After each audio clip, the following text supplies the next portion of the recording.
right, good evening everyone, and welcome to the November meeting of the Ottawa Centre of the Royal Astronomical Society of Canada.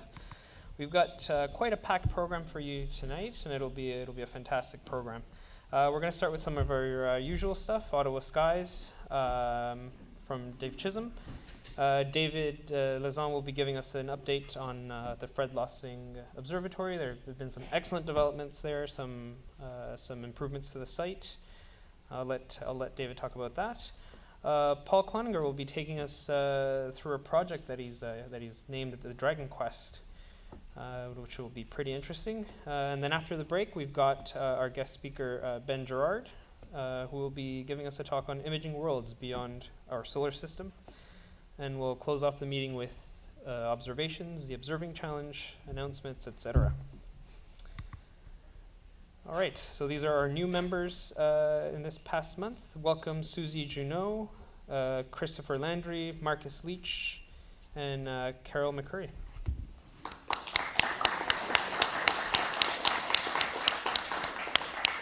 So that makes for 50 new members in 2018. Yes, and this just came from the national office. Governor General Julie Payette has officially become the patron of the RASC. So they were doing, the Governor General was doing a review of all of the charities and organizations that she was a patron of, and it looks like the RASC has officially been selected to continue under that patronage. So that's good for the society. All right, members in the news. Yes, we are awarding our first of the Explore the Universe certificates. So congratulations, Murray Campbell of the Ottawa Centre. I don't know if you're here with us today. I've got your certificate here.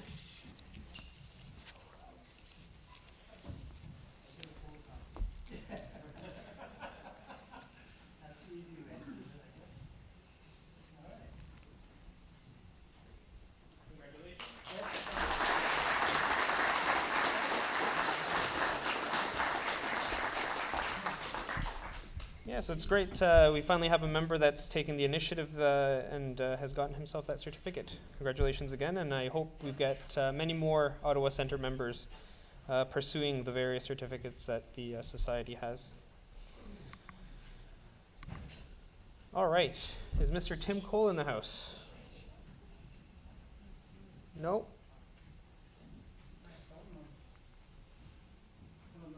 Nope, all right. So the annual general meeting of the Ottawa Centre will be held as part of the monthly meeting on December 7th, 2018. Notice will be sent to all members via email and will be published on our website. The annual general meeting is where the club executes its official business in terms of elections and reports of the various officers. So that will take about 30 minutes of our meeting in December. Gordon, are you here? I'm here. Can you come give a little spiel?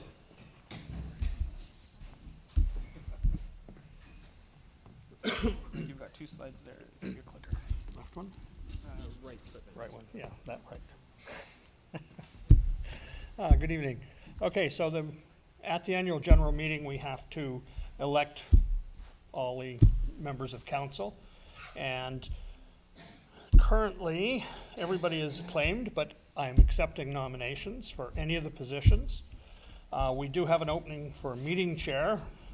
Oscar, now that he's married, is finding it takes a little more time than he's allowed. And so if anybody wants to nominate someone, or if anyone wants to step forward, please do so. What else do we have here? Okay, so nominations can be submitted for any position. Nominees must be members in good standing. They have to be at least 21 to be a national representative. And the nominations have to be supported by 2 members, sent to the secretary, which is Chris Tarrant, before 8 o'clock on December 2nd. Is December 2nd the next meeting? That's 5 days prior to the next meeting. There we go. Yeah, because that's what I thought. Meeting's on the 9th. 8th? 7th. 7th. Get there eventually. Okay, and just email it to secretary@ottawa.rasc.ca. We have an opening for light pollution, light abatement, and we have another one for, National Council. That was on the first thing. That's right, it was. Okay, so that's it. Okay, thank you. Alrighty. Thank you, Gordon. And I do hope that some folks do step forward for some of those roles. It's a great way to get involved in the governance of the society and to get involved and sort of steer the direction that we take the club. All right. And I'm still looking for submissions for the 2018 Paul Commission Observer of the Year Award. So be sure to send me your logbooks or sketches, photographs, anything that encompasses observations before the November 25th deadline. You can send it to me via email. I know it's not here, but it is meetingchair@ottawa.rasc.ca. All right, and I'll hand it over to Dave for Ottawa Skies for November.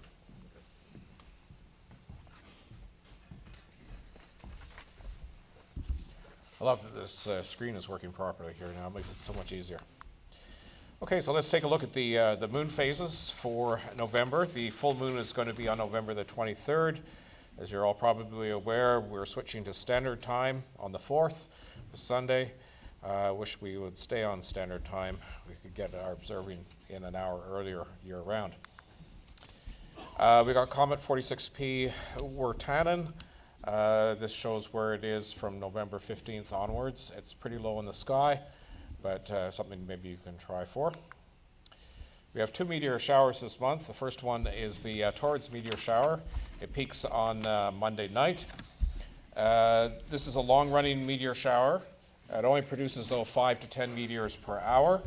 It's unusual that it consists of 2 separate streams. First is produced by dust grains left behind by asteroid 2004 TG10. The second stream is produced by debris left behind by comet 2P Encke. The show runs annually from September 7th to December 10th, and as I said, it peaks on Monday night. Best time to view it is after midnight, after the moon sets. The next one is the Leonids meteor shower. It peaks on November 17th and 18th. This shower is unique in that it has a cyclonic period of about every 33 years where hundreds of meteors per hour can be seen. Unfortunately, this is not the peak. The last peak was in 2001. The Leonids are produced by dust grains left behind by the comet Tempel-Tuttle, which was discovered in 1865. And as I said, it peaks on the 17th overnight to the 18th. Best viewing time is after midnight.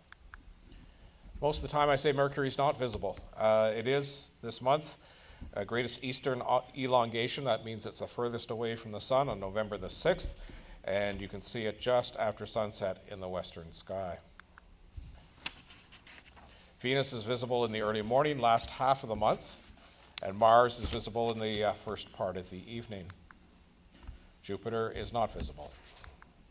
Saturn is visible the first part of the evening. It's setting very early right now, so this will be your last opportunity to grab it in the next couple of weeks. Uranus is visible all night, as is Neptune. And speaking of Uranus, here's a cartoon. Thank you.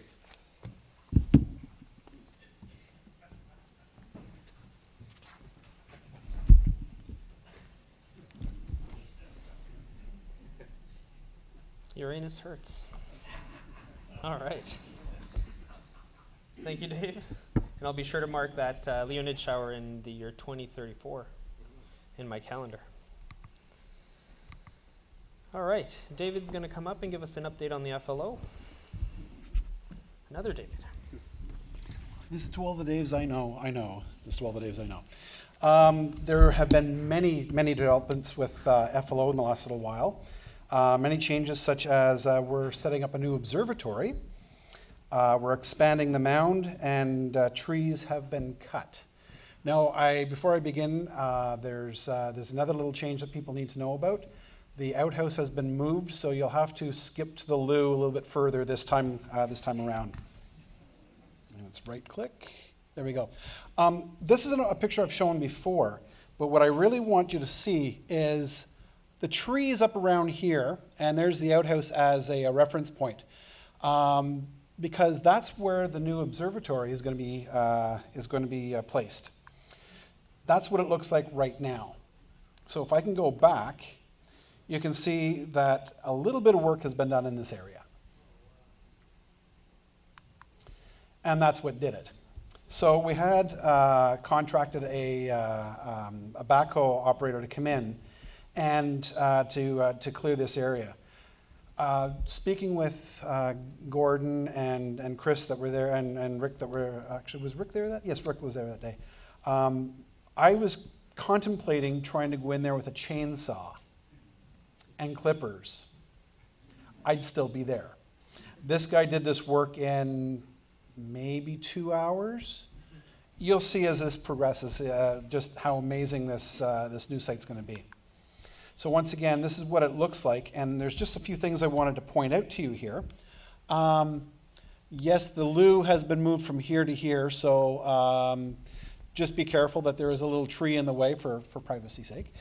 There is now a ramp that goes up here. This used to be, I thought it was a fence line at one point, but back over here, and I'll show you this area in another little bit, it's actually glacial cross bedding, and you can actually see the bedding of the rock. So this is actually part of a glacial moraine or an esker that was here long beforehand. The farmers that used to farm this field, and this was a farmer's field before, piled up rocks in this area, but I didn't realize that this is actually a natural feature. So if you're out there, check back over here, and I'll show you this a little bit later. And there's some absolutely wonderful geological features there. So here's just another view showing what it looks like from the warm room. And this pad, just for scale, this pad is about 15 feet by 15 feet. So, oh, it looks like there might, another observatory could someday go there. Just a thought. These rocks that you see right here were leftovers from when the excavator, or from the backhoe cleaning the whole area out.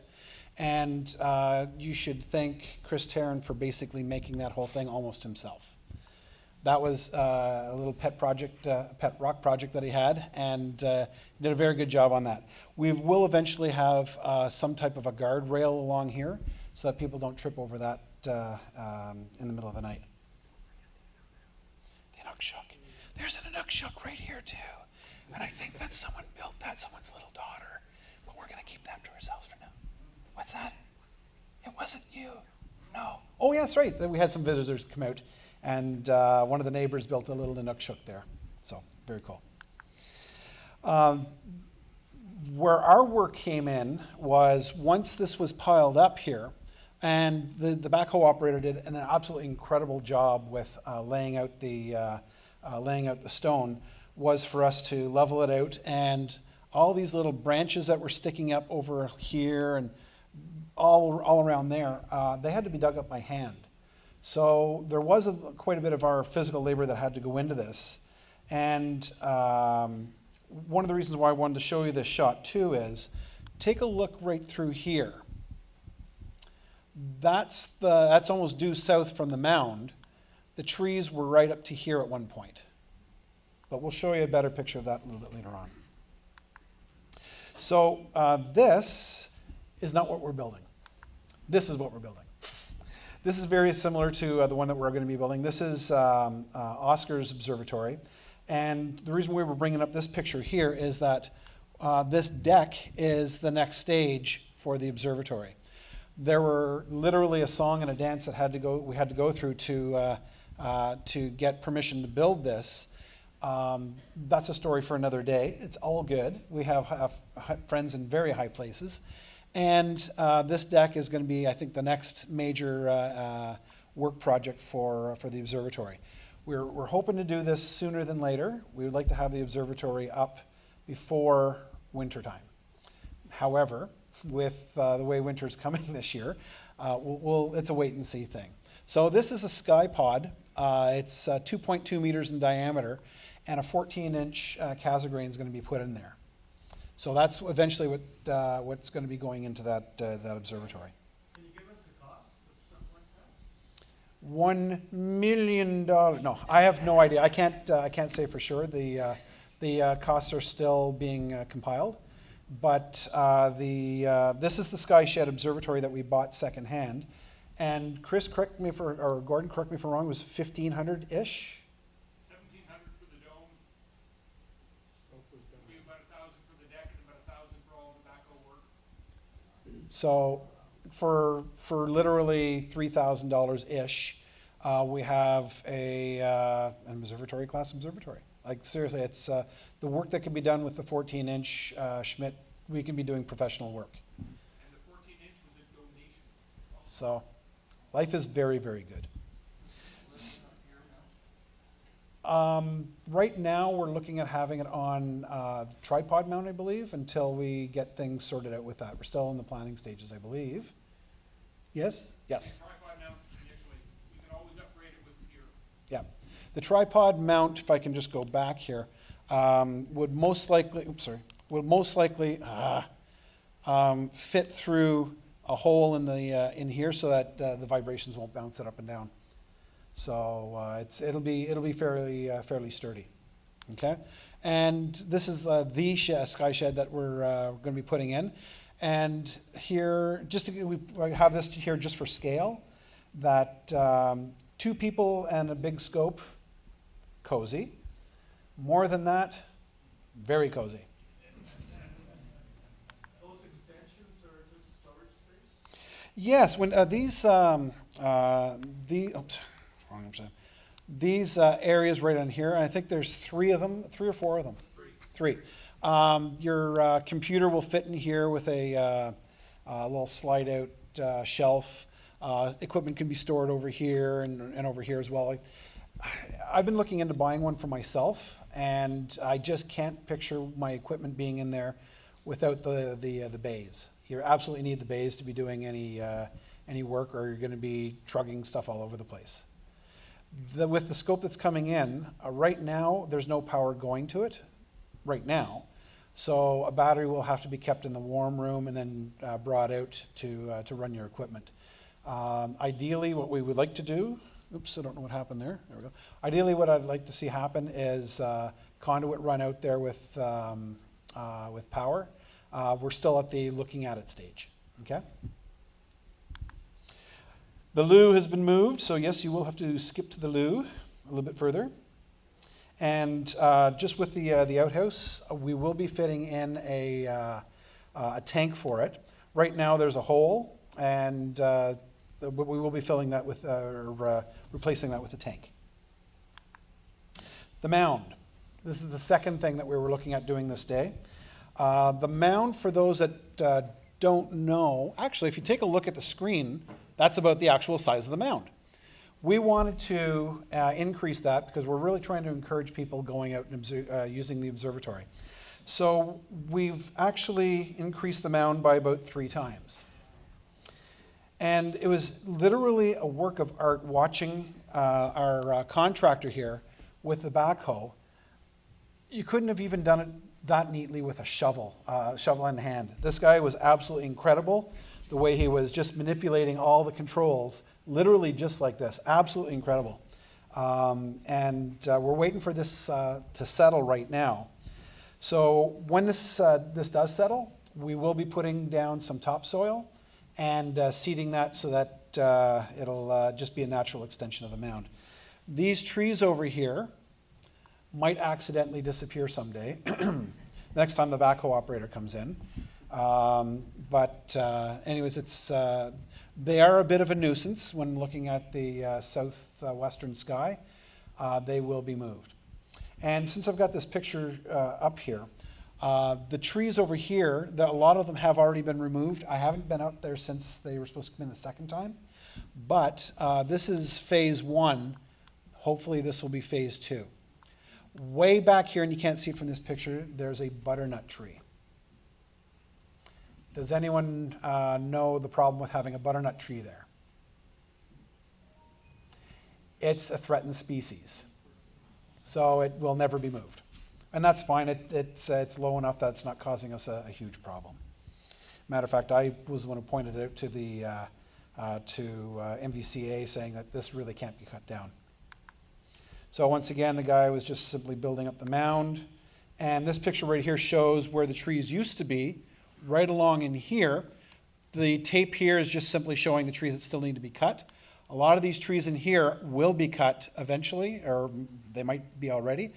This, believe it or not, improves our southern sky by about an hour's worth of observing. When I was out there, you know, you always do the old hand measurements, and it was about 15, 20 degrees. 15 degrees per hour at the equator, right? And so that gives us about another hour of observing time looking south. And that's pretty awesome. This is where we got a lot of the soil from for the mound. For those that know the area, there was a sand and gravel depository that was in here at one point, and we were given permission to remove a lot of this material. Over here, back on the mound, back over there, and back over this way too. What this inadvertently did for us, this gave us 25 to 30 more parking spaces. So eventually I would like to see something put up along in here to kind of cordon off the area so that people don't drive into the rocks that are still around here. But with this being said, you can start to see the possibility of having larger star parties at FLO. Something that we're just talking about right now. So that's what's been going on, and there's still lots of work that still needs to be done. Please see me if after the meeting if you'd like to help out. At least I'll take down your name. There's, like I said, there's still lots of work that needs to be done. When the topsoil comes in, we will need to level that out, pack it down, seed it either in the fall if it's early enough or in the spring. And eventually we'll be needing to put up some barriers as well. So at this point, are there any questions? Right here. Where is it again? Where's FLO? Yeah. Okay, Almont, Mill of Kintail. Do you know where the Mill of Kintail is? So picture the Mill of Kintail right here. There's, is it Concession Road 8 and Benny's Corners? It's on Benny's Corner. So basically the Mill of Kintail, if this is the mill, this is their whole property, it's on the Benny's Corner side. And there's a little gate there that says FLO. It's about this big or so. Black and white sign, or white and black sign. Yeah, 360 is it? 365. There we go. And if you're a member, you do not need to have a key access to access the site. There is a lock at the front of the entrance. That lock is the same combination as the key code to get into the warm room. Your membership gets you that.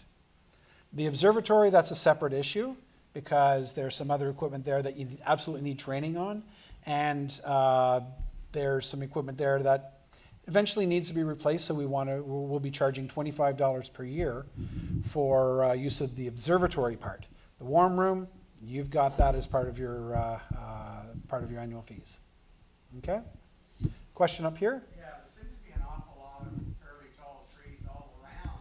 Now, does that not interfere with the observatory? Here, let me block out some light here so I can see you. Do you see what I just did? Just so happens a lot of those trees are blocking out the light dome of Ottawa.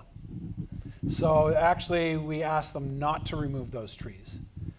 And these are hybrid, they're not white spruce, but it's a hybrid of white spruce. They're almost at their maximum height right now, so they're not going to be growing much taller. And like I remember in 1982, I helped them plant those trees when they were this tall. And Ross Ferguson is our contact at the Conservation Authority. When I met with him last year, we just went like, what were we thinking? There was a reason for it. There was no light bylaws in the area, so all the farmhouses around had their bright lights basically pointing right at the observatory because they didn't like us very much. So we planted those trees to block out the lights and didn't think too far ahead with that. So any further questions? Going once, twice, thrice. Okay, one last thing I have to say is, I mentioned this before, there's a $25 key fee, $30 key fee for the observatory. And that's payable to Oscar, and perhaps I'll let Oscar just mention the routine with that. It's for the entire year, and since we're just starting up our financial year, now's a really good time to do that. You have to be trained, and you have to be okayed by Rick Scholes or myself before you can purchase a key.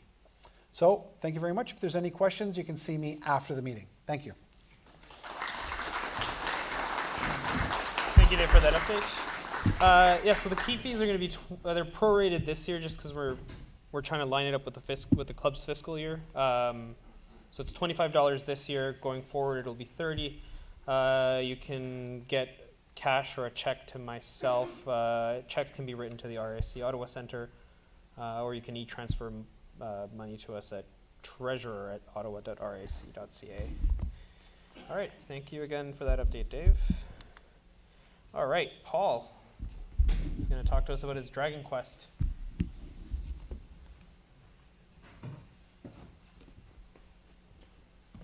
Thanks, Austin. 10 standard minutes. 10 standard minutes. Oh, I see you brought the hook too. Okay. I'll try to be short. I'll try. You know me. Okay, Chris, actually, if I can get you to kill the lights overhead if possible. Some of the stuff I'm going to show is pretty dim and I don't need the lights up here. So, my Dragon Quest. This is a project I've been working on for over a year.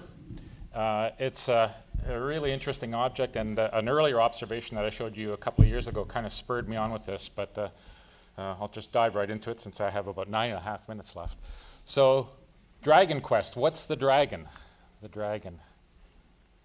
All right. That's the dragon. So the dragon is a really interesting galaxy. It is a gravitationally lensed galaxy that lies over halfway across the universe. It's about 7.5 billion light years from Earth. And this is a recent Hubble Space Telescope image of the dragon.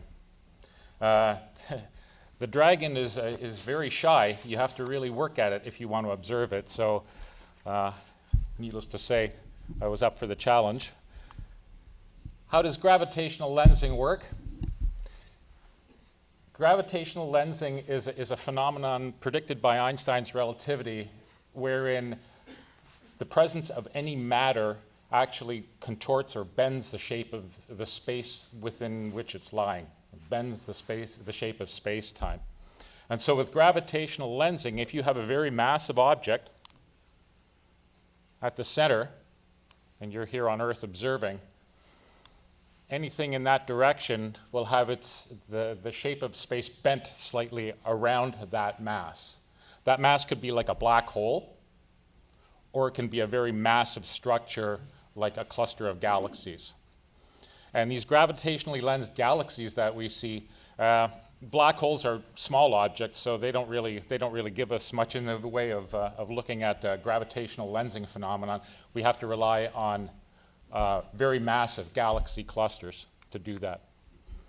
So the dragon is one of the best examples of gravitational lensing. It's actually the first galaxy identified as such, and it was only discovered on deep photographs from large telescopes back in 1987. So it hasn't been known for all that long, but it's a really, really interesting object because what it is, and I'll talk a bit more about these other guys in a minute. What it is a single galaxy behind a massive galaxy cluster, and the shape of that space around the galaxy cluster has distorted the space in such a way that this is actually one galaxy, and there are multiple images of it.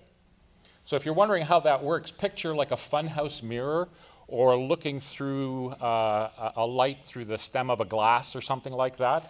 You'll see the light, but it'll be distorted, it'll be warped. And depending on the mass distribution of the galaxy cluster, that will determine the shape of this naturally occurring lens or telescope. It's actually nature's telescope. So this is actually one galaxy, and there are 5 images of it projected by this gravitational lens, forming one massive structure. So one galaxy. And these points that I've identified here, they're points where they've done the analysis on this image, and they see that those points are actually the same part of that one galaxy image. So really unusual creation, this thing. So you need a good, hefty galaxy cluster to be able to warp space to that degree, to give you this magnified and distorted view of these very, very distant galaxies.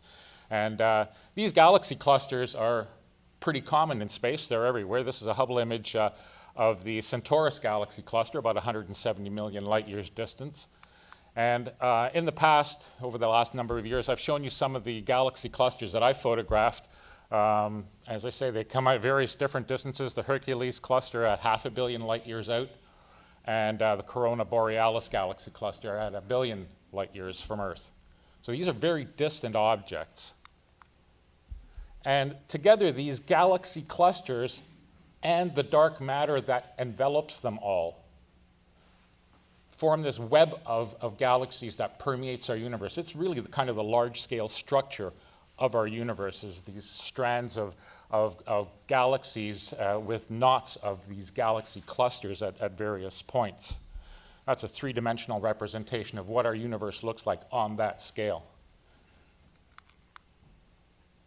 So the Dragon lives in Able 370, and this is an extremely far away galaxy cluster, 4.2 billion light years from Earth, or about 1/3 of the way across the universe. It was the last, or the furthest of the galaxy clusters cataloged by Able back in the middle of the last century, and it's 370 is, well, you can see the arc right there. There's the Dragon living in Able 370. So it's a large cluster. It's heavy. It contains hundreds, if not thousands, of galaxies packed into what is relatively a small area of space, if anything on this scale can be considered small. And so a couple of years ago, if I can go back there. There we go. A couple of years ago, I showed you a project that I took on because I've always been curious about these gravitational lenses since they were discovered.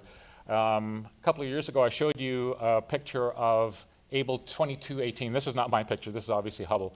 And you can see the effects of the gravitational lensing. All of these curvatures, these streaks, are all galaxies much further behind the actual galaxy cluster.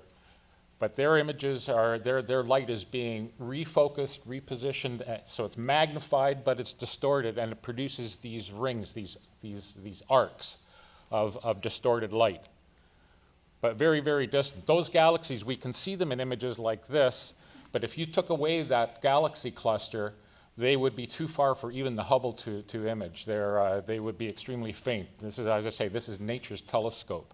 So a couple of years ago, I took on this project to see what I could do with my 11-inch telescope. And you can see the Hubble image here on the left. And I was actually able to bag 3 of the gravitationally lensed galaxies, there, and there, corresponding to those guys.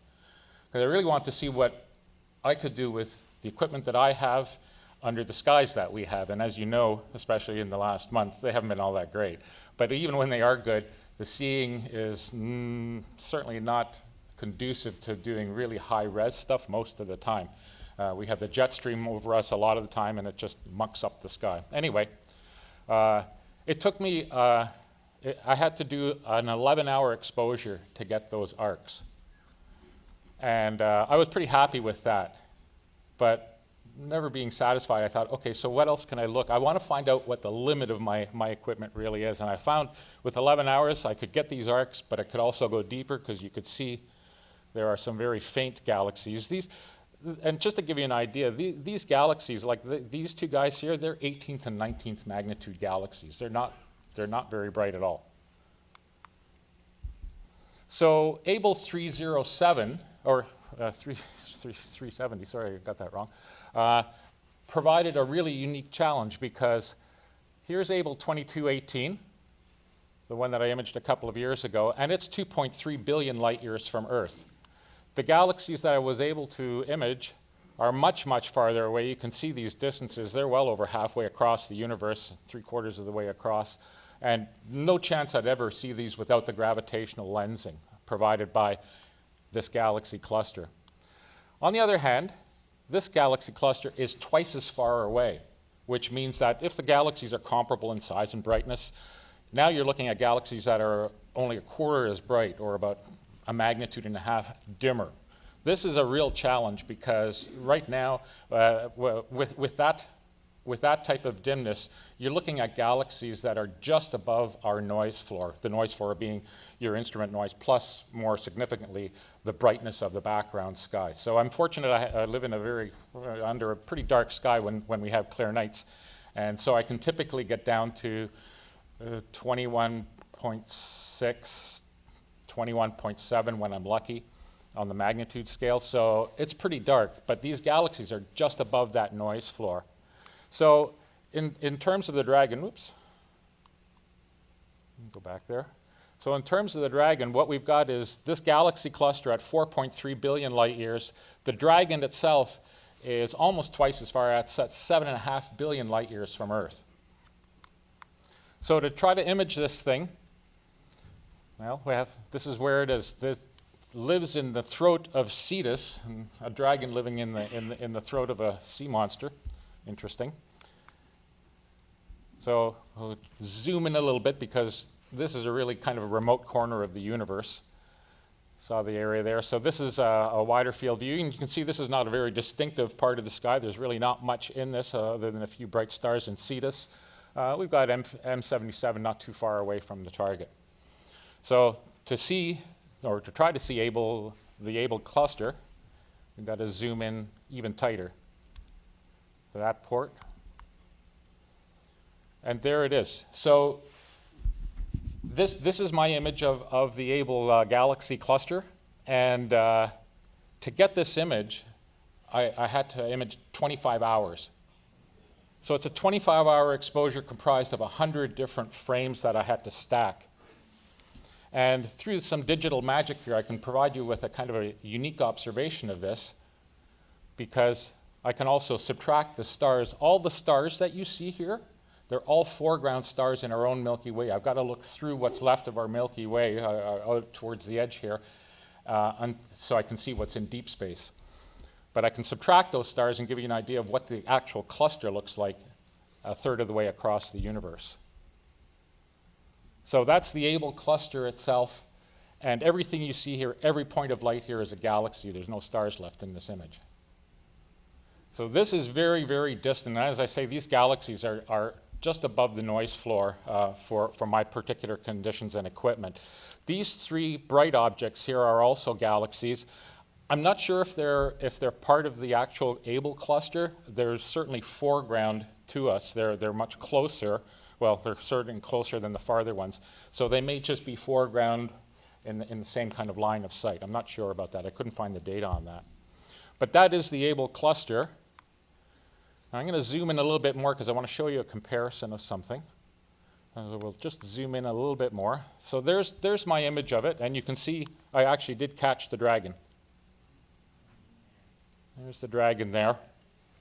So what I want to show you is, and I'm glad the projector is acting nicely here, because you can see there's a lot of little faint smudges all around. Now, some of that is a bit of noise from the sky floor. As I say, these things are just above the sky floor. It really drove me nuts trying to process this thing. But you can see the faintness here, and I'm going to show you. There's the Dragon. Now, I've just overlaid a picture taken by the Canada-France-Hawaii telescope, taken back in the mid-90s. So this was before Hubble took its image, and that's a superb telescope. I mean, I'm imaging with an 11-inch Edge HD. This is a 140-inch telescope on Mauna Kea. I need a bigger scope, man. But you can see it also captured the dragon very nicely, actually, and a couple of other of the arcs around there. But what's also happened is since that spurred a number of studies of this and other gravitationally arced galaxies. And so they turned the Hubble on it, and that's the latest of the Hubble images. Hubble has actually imaged this twice now. Back in 2009, so about 10 years ago, as part of the legacy observation, or the Final Frontier observations. And now they've just started a new program where it's called Buffalo, which is Beyond Ultra Deep Field Final Frontier Legacy Observations. Buffalo is easier.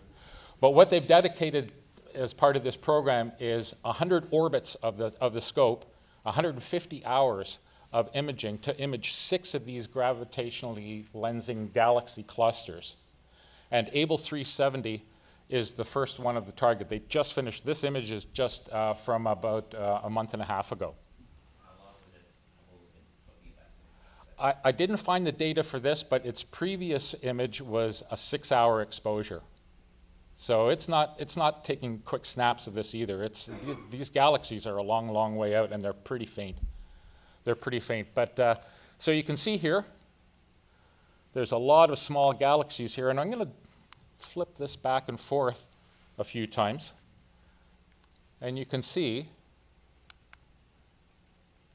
there's a good correspondence, certainly with some of the fainter ones. And we're talking, these galaxies are like 20, magnitude 20, I'm pushing 21.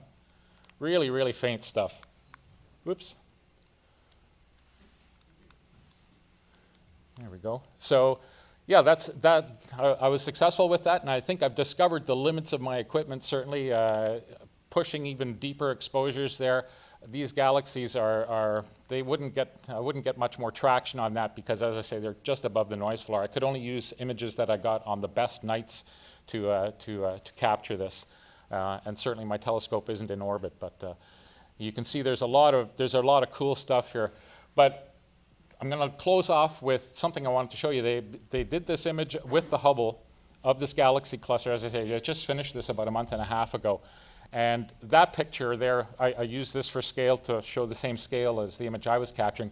It doesn't do that justice. So I'm going to close off with a movie that NASA released, which is in high def, and it basically zooms across the diagonal of this picture. So, Chris, if we can roll that. Just advance the slide. Okay. One more time? Yeah, advance. Now check this out. This blows me away. You can see so many of the arcs here, and there's the dragon.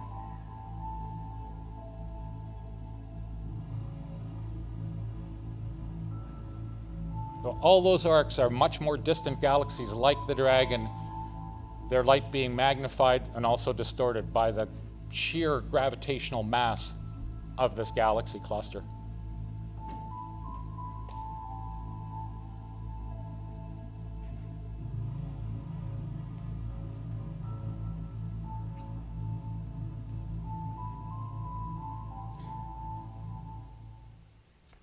Here we go. I got to get a bigger scope.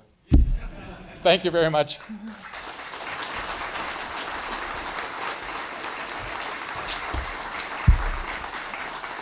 Thank you, Paul. And you came close to your 10 minutes. You only took 16 and a half. I can only imagine that it was the gravitational field from that cluster that distorted time. Look at the galaxies I was close to. My time is moving way slower. Thanks so much. That was really cool imaging, especially for land-based 11-inch telescope. Crazy. Guys. Yeah. Yep. Thank you. All right. Moving along here. I guess we're heading to the break, but just a reminder, we've got tickets for sale for the annual dinner happening, I think the dinner's on November 30th at Algonquin College.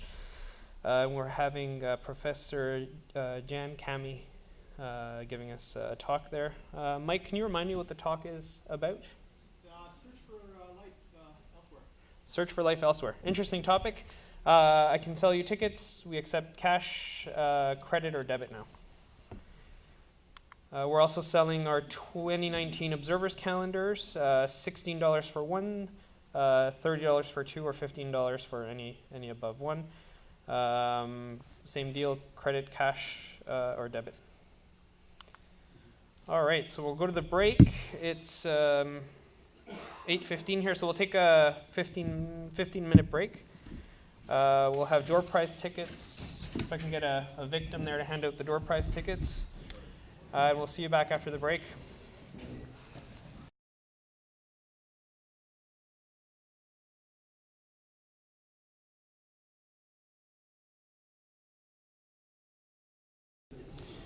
All right. I think the mics might be off. There we go. All right, welcome back. We're going to be having a special guest tonight, Benjamin Jarrard, who's a PhD student from the University of Victoria. I believe it was last month I actually got an email, I had an email exchange with him. He was asking me sort of what the average seeing is in this part of the world, and I told him right away it's terrible, but but I tried to get a little bit of data for him, and anyhow, out of that, we got a really interesting talk tonight on imaging worlds beyond our solar system. I'll give Ben a warm welcome there.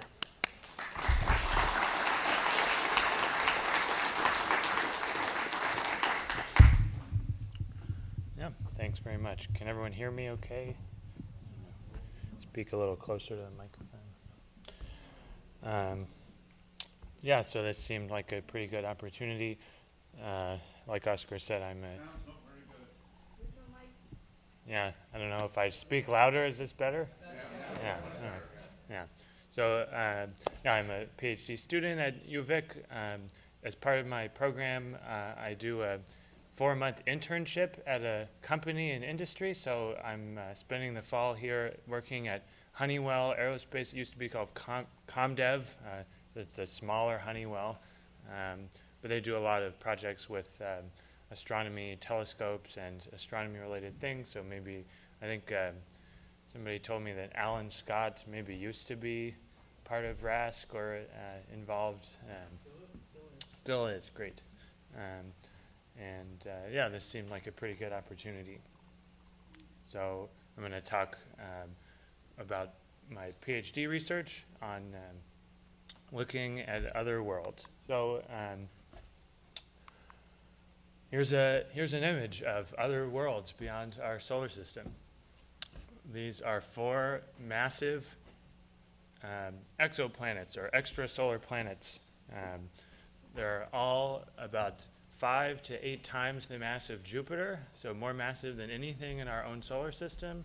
And that blue circle is 10 AU. That's the orbit of Saturn. So these are all more massive and further out than any of the Jovian planets in our own solar system. Not, doesn't seem intuitive to form in our own solar system, but other different systems are out there.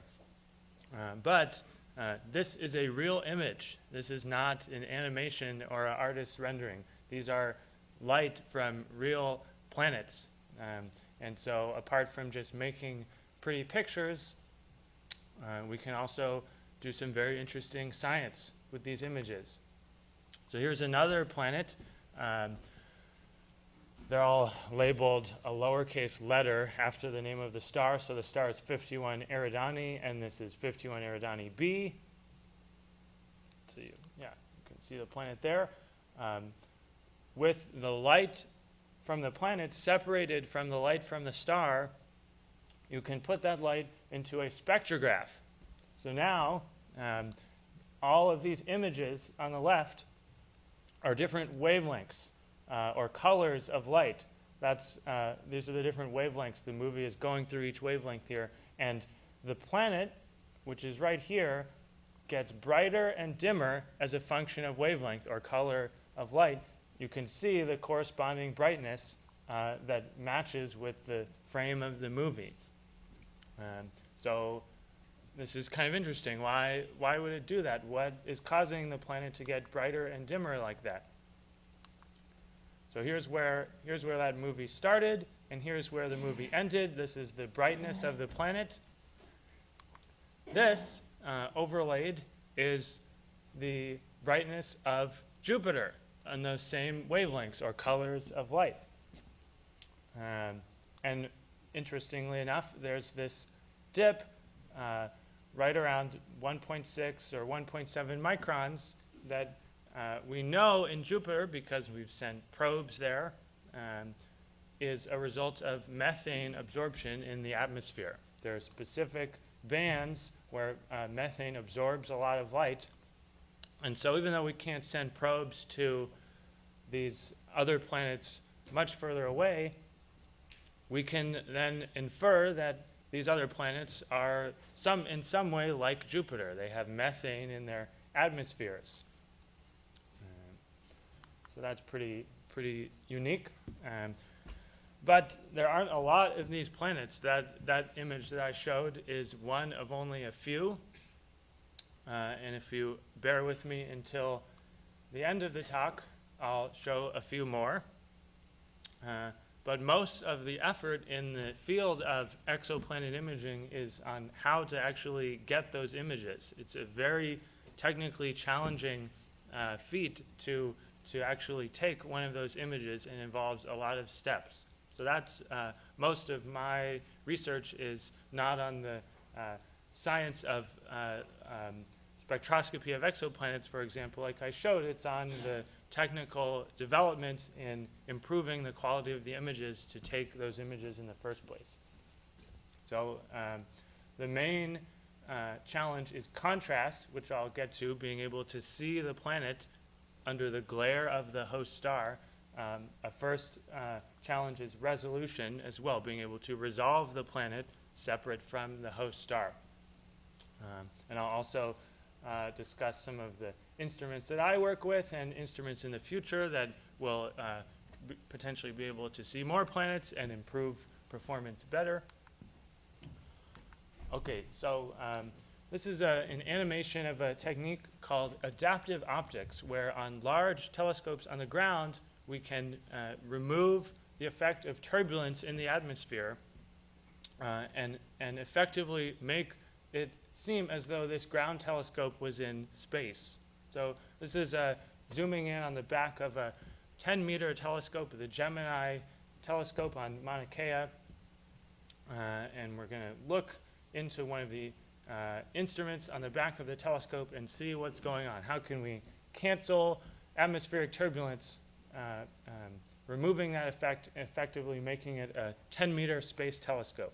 So here's the light going to the camera, but also being split off to a separate sensor, which is open and not correcting anything. This is an open switch, and that light is all bouncing around because of the seeing that many of us know about from regular observations. So this is the sort of distortions from the atmosphere bouncing off this mirror and then going to the camera here, but this separate sensor measures those distortions and then closes the switch and sends that information to a mirror that can deform. It's called a deformable mirror. It can change shape every millisecond in real time to compensate for those distortions, which are then corrected here and sent to the camera. So this is open loop, and this is closed loop. And you can see, once that switch is closed, that effectively you're in space. So that went through pretty fast. Normally I try and pause the movie, but I'm not able to. Are there any questions, or should I play that movie again? Yes, please feel free to ask any questions. I don't want to go too fast or seem too overwhelming. Yes? How does the mirror change shape so quickly? Yeah. So there are a couple of different types of deformable mirrors now, but the oldest type that's been very well tested now, it's a very thin layer of glass that's coated with aluminum, but the way that it can deform is with a Tesla coil, a coil of electric wire that when you send a current through that wire or apply a voltage, there's a magnet below the coil, and the current creates a magnetic force in the opposite,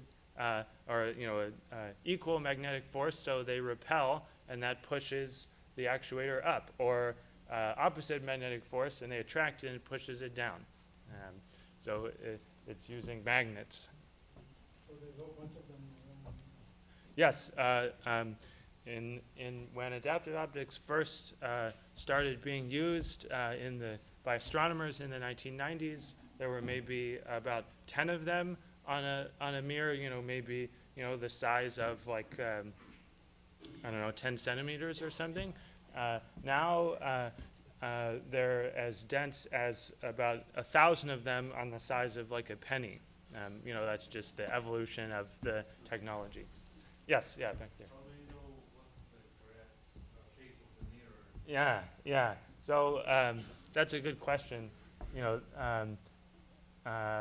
I guess this will sort of go through. I can't speed up or anything, but that separate part that split off into that sensor that made the sort of measurement and then closed the switch towards the mirror is called a wavefront sensor, and it's a way of measuring atmospheric turbulence. There's a number of different types of wavefront sensors, and the simplest one is called a Shack-Hartman wavefront sensor. It uses a technology called a lens-lit array. Get your lapel mic, maybe that way you can. Okay. It'll be easier for you. Easier to hear. Yeah. So just clip that into your belt and then that one on your chest. Yeah. So you see that's the wavefront sensor right there. So yeah, it looks sort of like a box, and that's because there's a number of different types of wavefront sensors. But How close can you come to the Hubble Space Telescope in resolution? yeah, I'm going to get there in a moment. It's actually better than the Hubble Space Telescope by a factor of 5, because it's 5 times larger. 10 meters on the ground, the Hubble Space Telescope is 2.4 meters. I was saying a lens-lit array. Some people may be familiar with lens-lit arrays. They're used on some cameras just to focus more light onto the pixels. It's just a grid of lenses that can basically sharpen, make the CCD more efficient. And that same technology is used to measure distortion in the atmosphere. All right, so yeah, answering that question there, this is 3 images of Neptune. On the left, with a 10-meter telescope, the Keck telescope, or it could also be the Gemini telescope on Mauna Kea, without adaptive optics. So there's not very good resolution here compared to the others, because atmospheric turbulence is blurring out the image. The seeing in the image is maybe about 1 arcsecond on Mauna Kea. This is an image of Neptune with the Hubble Space Telescope. There's no atmospheric turbulence. You don't have to worry about that, but this is a 2.4-meter telescope. This is an image of Neptune with adaptive optics with a 10-meter telescope. So you can just make the comparison of left to right. The resolution in this image is about 5 times better. That's not the same as sensitivity to very dim objects like we were hearing about before. The background on the ground, the sky background, is much, much brighter. You can't go, with adaptive optics, because of how fast you need to run, you can't go beyond about 12th magnitude in the visible. Just for any imaging, you typically can't go beyond, 21st or the early 20 magnitude objects. With the Hubble Space Telescope, you can go out to 30th magnitude, if you can just integrate forever. So it's not to say that it's better in every aspect, but in resolution, the principle is that with a bigger telescope, for small areas on the sky, you can resolve finer detail. And why that matters very much in exoplanet imaging is that you imagine you take your two fingers, one finger is a planet and the other is a star, and you just bring those further and further away from your eye, they start to sort of merge together. Your resolving ability to tell the difference between those fingers, you know, if I go all the way across the room, isn't very good. And so with a bigger telescope or bigger eye to resolve that small angular scale, you're basically, you know, that's analogous to being able to see exoplanets further away. And believe it or not, with a 10-meter telescope, the farthest you can, you can only really look for planets on solar system scales within about 100 parsecs, or 300 light years. That's like 1% of the galaxy. So, you know, we were talking about going to the edges of the universe. This is the opposite of that. We can only look in the extremely local Milky Way for planets limited fundamentally by resolution, the size of the telescope. All right, the second issue is contrast. Does anyone know what this is an image of? The sun. What's this? What are these things? What part of the sun? Corona, yeah. So, and what about the instrument being used to create this image? Soho. Like, how about the piece of equipment on the Soho telescope? Coronagraph. Okay, that's what I was looking for. So, a coronagraph was first used in the 1930s, or invented in the 1930s by Bernard and Leo to observe the solar corona. And now we use this same technology for exoplanets. It's the same principle. You want to block out the light from the star to see the faint planet that is obscured otherwise without a coronagraph. So we wouldn't be able to see the corona, even though it's further away, because the photosphere has such a bright glare, and we don't have the contrast to be able to see it. So I think this is next a movie that will go through the concept of a coronagraph and how it's used on exoplanets.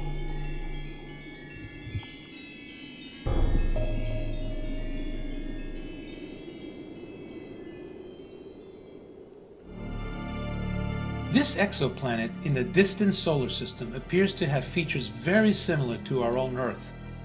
It has continents, oceans, and clouds. This star has another planet. This one appears to be a gas giant not unlike Jupiter in our own solar system. As we move further away, the two planets disappear into the glare of their sun. The star now looks like all the other stars in the night sky. How will we ever see these planets? We cannot yet travel there, for the distances to even the closest stars are well beyond humanity's current capability to traverse in our lifetimes. We will have to rely on a space telescope. Housed inside this telescope is a science instrument called a coronagraph that is designed to separate starlight from reflected planet light. As the light makes its way to the coronagraph, we also notice signs of small distortions picked up when the light reflected off the tiniest of imperfections in the telescope's large mirrors. With the coronagraph not yet activated, we see on the monitor what the star looks like through a telescope. No matter how large and perfect the telescope is, it turns what was once a point of light in space into a round disk surrounded by concentric rings, the effect of what is known as diffraction. Somewhere behind the rings of light are the two faint planets. As you're about to see, a coronagraph helps directly image faint planets by doing three things. First, a coronagraph blocks most of the incoming starlight using a mask with a dark central region. The mask is carefully designed to redirect the starlight that it does not block off to the edges of the beam. As we see on the monitor, the inserted mask has already decreased much of the central starlight. Secondly, a coronagraph removes the effects of diffraction. When something that looks like a washer is placed into the light path, it blocks the light in the edges of the beam, and the rings disappear. We have now managed to remove almost all of the starlight, and are now able to view objects more than 1 million times fainter than the star. But what happens to the light from a planet? Why doesn't it also get blocked by the mask? Because the telescope is pointing directly at the star, the planet's light comes in at an angle, misses the mask, and passes through the center of the washer. But we are still unable to see the planets. If we look closely at the monitor, when we turn up the image signal by collecting more light, what appears to have been a blank field actually consists of blobs of leftover starlight. This scattered light, due to minute imperfections in the telescope's optics, is still hiding the faint planets. So this takes us to the third and last element of the chronograph, the removal of these scattered blobs. A special mirror is used with hundreds of tiny pistons behind it that can change its shape so as to correct the distortions in the light beam. As the mirror deforms, the blobs of light, as seen on the monitor, slowly begin disappearing, finally revealing the brighter of the two planets. Afterwards, the fainter planet also comes into view. We can now start to see objects more than 1 billion times fainter than the star. Deep within the glare of their star, we have discovered our two planets. And if the light from these is passed through a prism, we will see the light spread out into rainbows of color. But when looking closely, some colors are missing. They were absorbed by gases in each planet's atmosphere, giving us important clues about their composition. The search for life in the universe has taken a new step forward.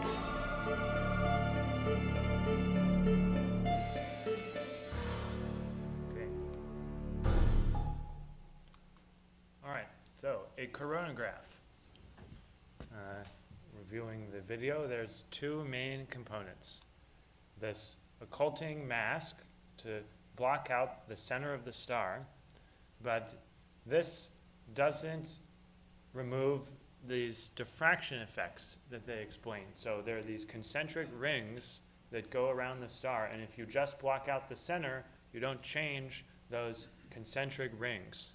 And so a planet, lying right on top of one of those bright rings called an airy ring is still too dim. So this second mask or filter called a leostop improves the contrast outside of the center of the star. It filters the image optically. This is an optical filter to improve contrast in the image to make it easier to see the planet. And then that light goes onto a camera or into a spectrograph through a prism, like they said in the movie, where you have this high contrast image. So this whole field is called high contrast imaging for that reason. And then, this additional part that they described in the video, which I call wavefront control. The wavefront of light is aberrated now. Let's assume we have a perfect adaptive optics system, or we're in space, so there's no more problems from the atmosphere. But when we take an exposure for long enough to collect enough light, this is what a coronagraphic diffraction-limited image looks like. These aberrations are no longer from the atmosphere. They're from polishing airs of the optics themselves. So a lens will focus light, but it's not a perfect lens. And the imperfections look like this in a coronagraphic image. These imperfections are there in a non-coronagraphic image, but they're at such a low contrast that you don't see them unless you're imaging with a coronagraph in the first place. So it's only in this high contrast case where we really start to worry about these problems. How are we going to remove these aberrations because we still can't see the planet? And so one technique that is actually part of my field of research is to remove these aberrations with that same deformable mirror that we used in adaptive optics. So this is light. We're dealing with waves of light, and we can create destructive interference of the starlight without removing the planet light in some part of the image to create an image that looks like this. So in this region of the image, the contrast is much, much better. We've destructively interfered those optics of the telescope itself using the deformable mirror to create this image. And sorry, how do you measure it? Like shine format?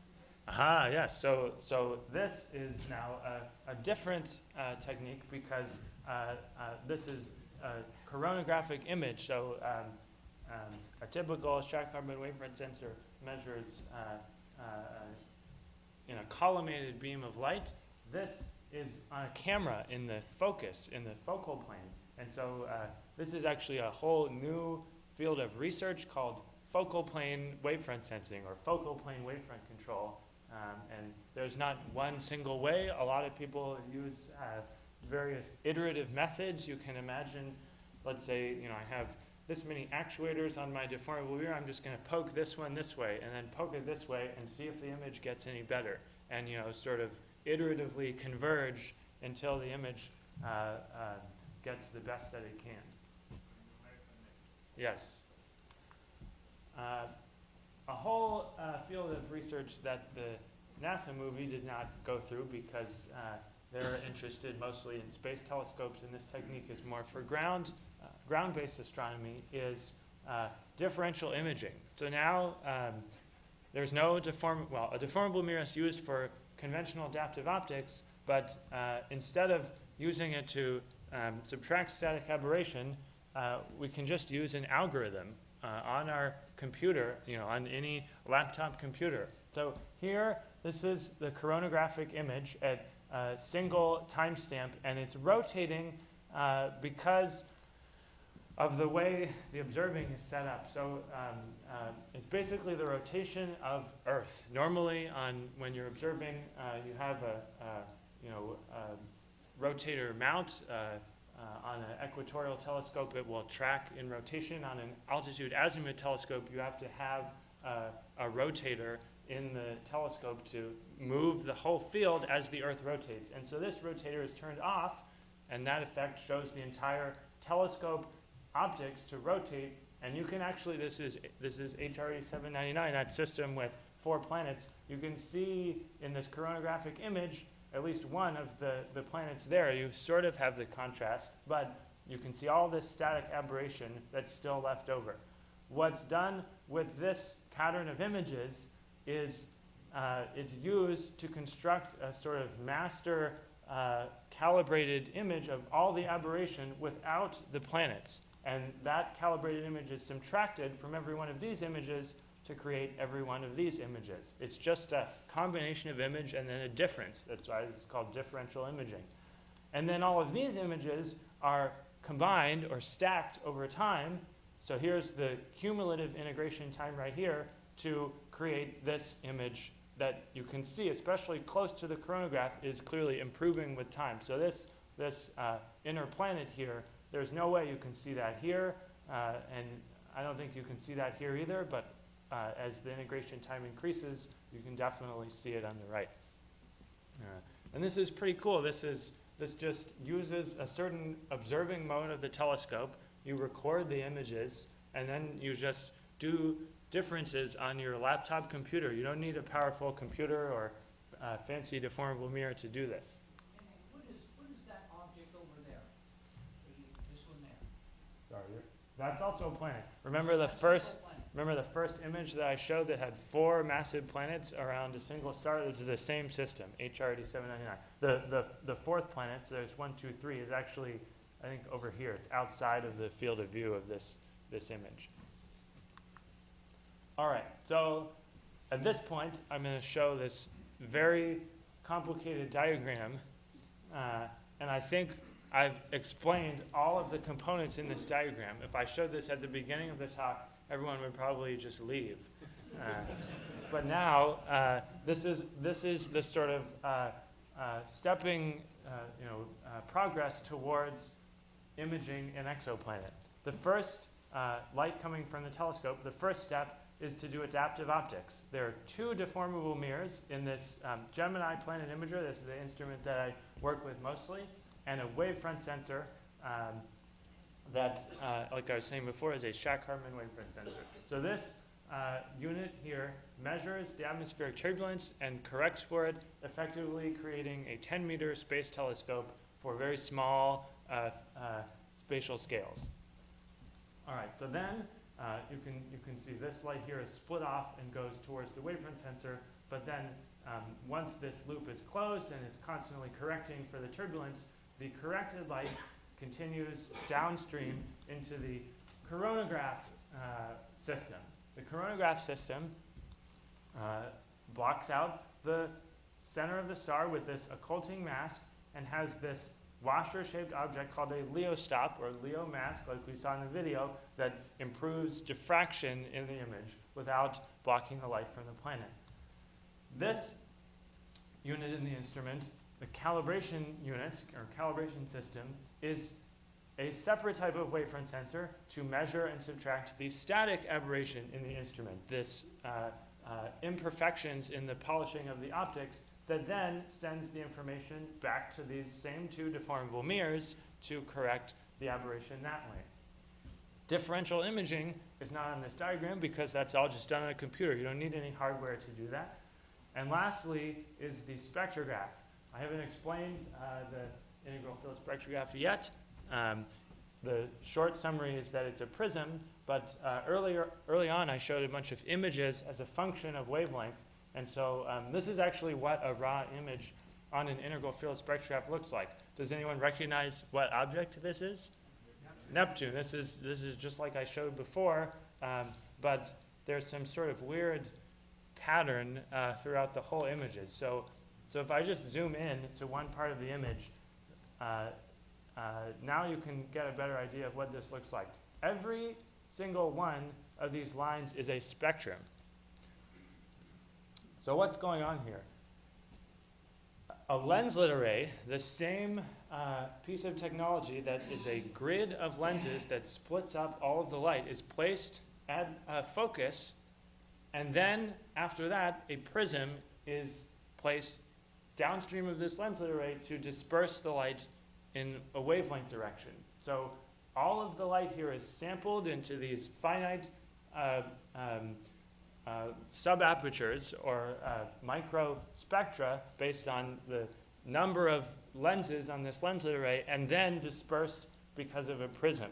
So I can zoom in even further, and you can see this red grid is the x and y dimension of spatial x and y. This green line is the spectral direction. So now you can imagine this isn't, the images I showed before are processed. They require data processing to create those images as a function of wavelength. But you can imagine taking this red grid and moving it down a pixel, the entire grid, and then you're at another wavelength. Then moving it down another pixel, and then you're at another wavelength. And you can actually see, this is of Neptune, this is the wavelength direction. Here's a relatively brighter part. Here's a relatively dimmer part. You can, even in the raw images, see that there's spectral information from Neptune. Okay, well, any questions about an integral field spectrograph? How many points are we seeing? Yeah, there's like, I think something like 4,000 to 5,000 microspectra. Yeah, it's pretty. It's a hypothetical question. Sure. Have this kind of technology incorporated on a moon-based telescope, basically on the dark side of the moon, relay stations to transfer the information back to Earth from the sunny side of the moon. What benefit would we have being that much closer to the solar systems? Well, I would say, so you're in space, so there's not you don't have to have adaptive optics, but for exoplanet imaging, you still need a 10-meter telescope. You need the largest possible telescopes that you can build because of this resolution problem. So even with a spectrograph that looks like this, if we only have a 1 or less meter telescope on the moon, it'll be very, very difficult to bring large telescopes like that to the moon. That this whole image is just going to be blurred into like 2 resolution elements. And so the whole concept of high resolution imaging really relies on large telescopes. And so for the sort of near and distant future, I think that's limited to the ground. 10-meter space telescopes are coming in like 30 years. If people have heard of LUVOIR or yeah, LUVOIR is the current concept being studied by NASA, but that's coming in like 2030s or 40s. I don't think there's a launch date or You anything. see that happening before us going to Mars? Perhaps we can take No. questions. Let's Yeah. take questions till after Okay, the end of yeah. the meeting. We're starting to run a little short on time. All right, so this is, I'm mostly done here. A future telescope that Canada is heavily involved in, and specifically my research institute, the NRC in Victoria, is the 30-meter telescope, so that's a good segue. We are on the ground able to build larger telescopes. It's much cheaper. This is already like a tenth of the cost of the annual budget for the Hubble Space Telescope. But it requires a collaboration of all of these different countries. And at the moment, there's no exoplanet imaging instrument. That will come later. Mostly the efforts have just been how to make a telescope this big. So like the Keck telescope, if people are familiar, this uses a bunch of segments that are all phased together to effectively create a telescope that large. It's not a single monolithic piece of glass because after about 10 meters, that glass would just collapse on itself. But what is already finished with design, it passed the final design review this summer, is the adaptive object system for the 30-meter telescope called NEFARIOS, Narrow Field Infrared Adaptive Object System. And this was mainly designed at the institute where I work, NRC Hertzberg. It uses 2 deformable mirrors, and those same deformable mirrors will potentially be used for specifically a high contrast imaging instrument with a coronagraph and an integral field spectrograph in a later point, probably also towards the late 2020s, early 2030s. Okay, so everyone sort of, no one left, so now I can show the pretty images. So here's another system, HD 95086. They all just have serial numbers usually. Here's the initial detection of planet B in 2013, and this image is with the Gemini Planet Imager, the instrument I work with, just 3 years later, and you can see just in a 3-year time span how the quality of the image has improved. The resolution, the inner working angle has improved a lot, and also the contrast in the image. So this sort of illustrates that this is a very new and rapidly evolving field because of the technology growth at a very fast expanding rate. This is Beta Pictoris B. This image is from 2002 or 2003, I believe.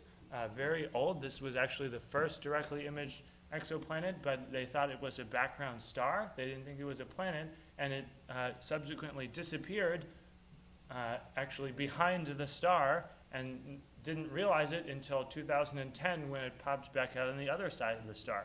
So that's when they realized, oh, we actually imaged a planet. So that was very painful for them. They were just sort of waiting around. All right, and then here's the last slide. This is that same system, HR8799. This is the only multi-planet directly imaged system, and because this is such a benchmark famous system, it was detected in 2008 and has 8 years of imaging. This is a sequence of those 8 years of imaging compiled together, and this is probably the only movie in the world where you can see orbital motion of planets with your eyes. This is not a simulation. These are real images. So, pretty cool that this is possible now. Thanks very much.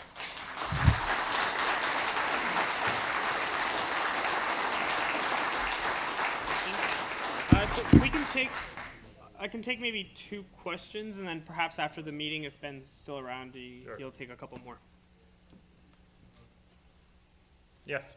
Question about the short phase of contrast exposure. Sounds like we're trying to take static imperfections in the mirror. Why do you need to measure them over and over again? Why don't you just program them with lots of measurements? Well, so you're asking about why you need to constantly correct for them? Yeah, so these there's another effect that I didn't explain. So these aberrations are often referred to as quasi-static. They're not exactly static.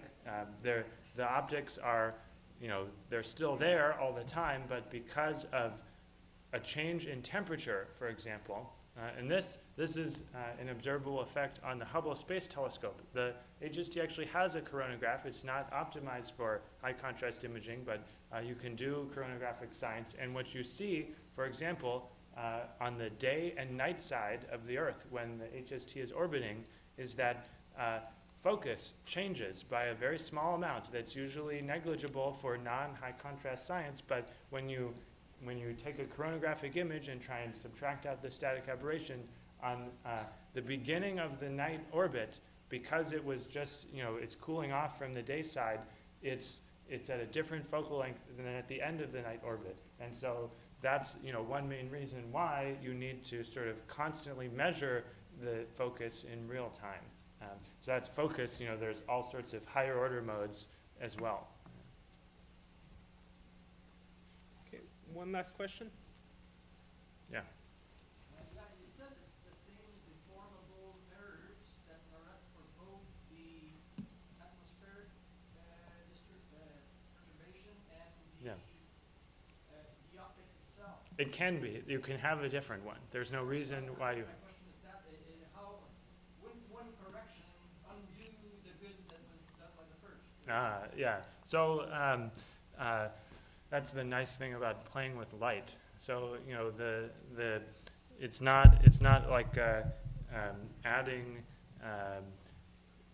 You're adding the correction of the static aberration onto the correction of the atmosphere, but by canceling the atmosphere, you can imagine. It's hard to do this with my hand. Here's the atmosphere. This is creating, this sort of sine wave, and so to correct for it, you do this, and that creates this. That creates a, flat, unaberrated wave. And then on top of that, here maybe, smaller amplitude. Here's the static aberration of the lens, and so on top of, I think, this shape that you did before, you do, this. And so if you add, canceling the atmosphere with canceling the lens, that's going to cancel both of them. So you can just add the shape of the wavefront. It's not the same as what you see in the image. It's the sort of phase aberration. It's how that sort of, in that movie you saw these sort of planes of light going through the system, how that deviates from flatness. And if you measure that in either atmospheric turbulence or static aberration, or both at the same time, it's doing the same thing. You're improving the quality in the image. All right, thanks very much, Ben. And that was a fascinating talk.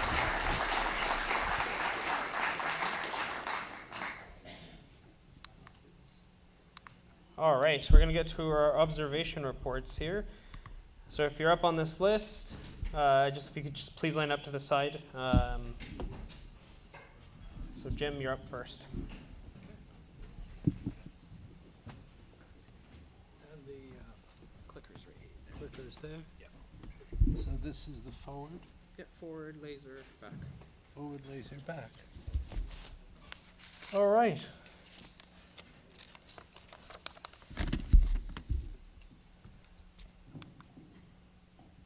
One more click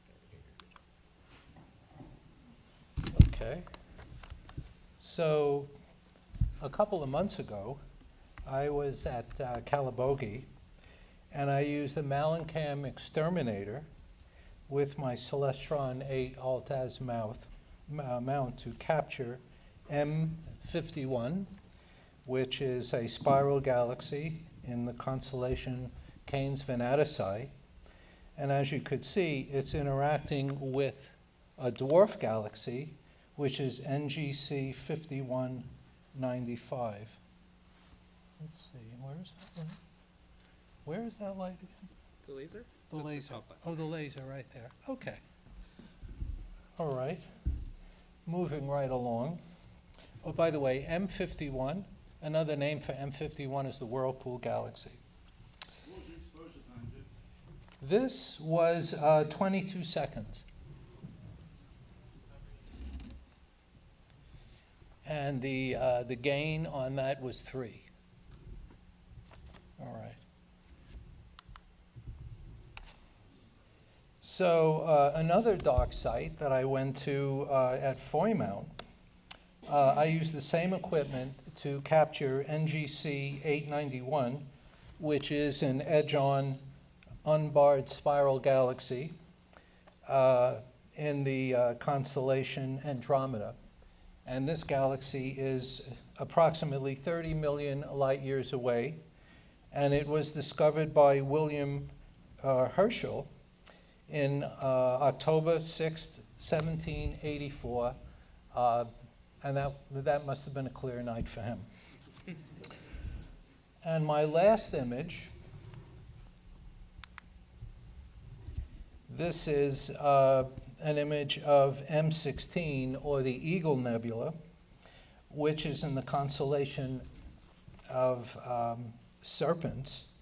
And the Eagle Nebula is actually composed of a star cluster, an emission nebula, composed of mostly hydrogen, and also a dark nebula, which is composed of dense molecular hydrogen, other gases, and dust. And the image, this image also contains the famed pillars of creation in the center, which is right there. Anyway, thank you very much. Cool, thank you, Jim. All right, up next I think we have John Thompson. Hi, this is a visual observation I made on the evening of October 20th. It was a Saturday night. I was at a concert downtown and driving home, and about halfway home, directly in front of me, there was a fireball, which was a very bright meteor which moves much slower than a typical meteor. That lasted about 3 seconds. So as soon as I got home, I wrote down all the details and then reported it to the American Meteor Organization through their website the next day. And you'll see that it's the highlighted line on that on that page. And it turns out that there were 4 other people that reported it. So when I first reported it, it went into a table called pending. And then 3 days later, it appeared, after they analyzed the data and cranked out the numbers, they regarded it as an event because it has 5 observations in this case. And it was seen from Quebec, Ontario, and from New Hampshire. You can click on the right button. So this is what they presented. Okay. So there was 1 observation from New Hampshire, 1 observation myself is from Ottawa, 2 from the Montreal area, and then 1 from Quebec City. And I think the Quebec City one might have been spurious because it gave a time of 15 minutes later than the rest of us, but I recorded 11:03, the others recorded 11:05. But I believe the lines indicate the length of the track in the sky. The people from Montreal area would have seen something very short but very bright.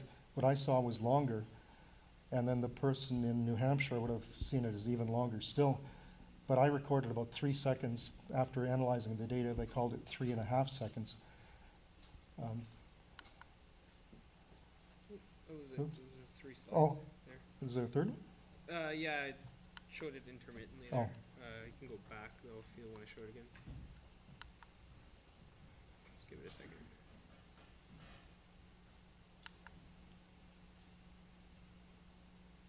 Yeah, it was the second slide there. There's one more? No, there's this one and then this one. There's just those. You sent 3 images to me there. Oh, there it is, yeah.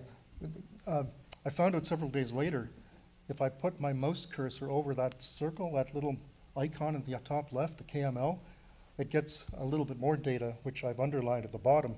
They give the average start height of the track, the average end height, and the impact location. So I'm guessing those numbers are probably meters. So it started at a height of 80 kilometers.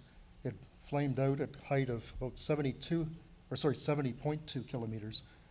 And where it would have ended, it turned out it would be in the ocean somewhere between Labrador and Greenland.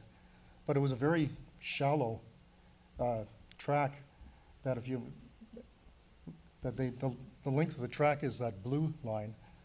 So it only fell 10 kilometers over 225, so that's an angle with respect to the horizon of only 2.5 degrees. So it was a very, very shallow, almost earth grazing event.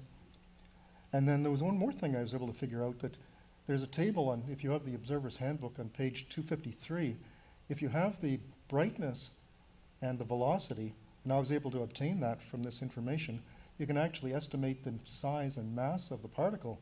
In this case, the particle would have been between 6 and 8 millimeters estimated, and about 5 grams. So that's the size of maybe a medium to large size pebble, because most meteors are just basically dust or grain or sand size particles, but fireball will be like a pebble size. And actually, I understand that there was probably some sidewalk observing going on that night. I was curious if anybody else had seen that fireball. It was just after 11 p.m. in the east. So anyways, I was one of 5 who recorded it. It's the first time I've actually submitted an observation like this, and it's interesting how much information can be obtained when you combine it with other observations from other people. In this case, there was another 4, total of 5 observations. John, one of the Kingston Center members runs an all-sky camera Okay. all the time, and he did report seeing a fireball sometime in the past week or two. I'll follow up. Yeah, this was the evening of October 20th, and it started near Trois-Rivières and ended north of Quebec City. Yeah. And it over that length, it would last about 3.5 seconds, and it only dropped 10 kilometers. Like it started at 80 kilometers and it finished at about 70 kilometers. But it probably kept on going, and if it survived the rest of the flight, it would have landed in the North Atlantic Ocean. Okay? Yeah. All right. Thank you.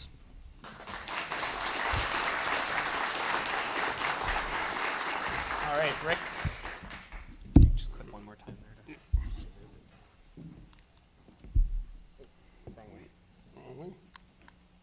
Okay. So I just wanted to, well, good evening first. I wanted to show a couple of things I've done over the past couple of months. So the morning of September 15th, comet Giacobini-Zinner 21P, so it's a periodic comet, went through the open cluster M35. Now, it's an interesting comet. We had been watching it at the Fallen Stars Star Party as it was going along between, or near M36, and we kind of followed it across the sky, but then we looked and realized that on the morning of the 15th, it was going to go through M35. So that's the comet there. This is M35. This is NGC 2158, and that's IC 2157, another little open cluster. So these are both open clusters. This one just happens to be about 5 times as far away. So this was, I can't remember, 24 minutes, I think, with my 90 millimeter Apple refractor and a Canon 60DA. So, something happened in the sky at a specific time, and it was actually clear. That was really unusual. Must have not been in Ottawa. No, it wasn't in Ottawa. What was really interesting is the next morning, about 23 hours later, 24, 25 hours later, there was actually an occultation of a star by an asteroid. So, the asteroid Sappho, number 80, the 80th to be discovered, was discovered by Norman Pogson. We all remember Norm. He's the one who defined that a difference in 5 magnitudes is equal to a factor of exactly 100 in brightness. He was working in the observatory in Madras, India, discovered several asteroids, including this one. And every so often, these asteroids, this one's about 83 kilometers in diameter, based on radar data. And as it travels through the sky, it can actually go in front of a star. And so on the morning of the 16th, it was actually clear again for a timed event. And the star Hipparcos 24403 is a 7.2 magnitude star, was going to get this little 11.2 magnitude asteroid go right in front of it from my house. So what happens is, well, we'll start the video. So this is a video with basically a very high webcam. And you can see that the star just blink, disappears. The asteroid itself is too faint to show up. So let's see if we can do this again. So this is the star. This is very cropped in, so you can see great big pixels, and it was rather turbulent at the time. And this is again with the 90 millimeter Apple refractor, so it's not a lot of aperture, but it's a 7th magnitude star, so it worked well enough. And with the fire capture software, it actually timestamps every image. So I was able to get, this is shooting at about 50 frames a second. So with a resolution of about 0.02 seconds, I was able to time the start and the stop and report that to the International Occultation Timing Association. And the total duration was about 3.5 seconds.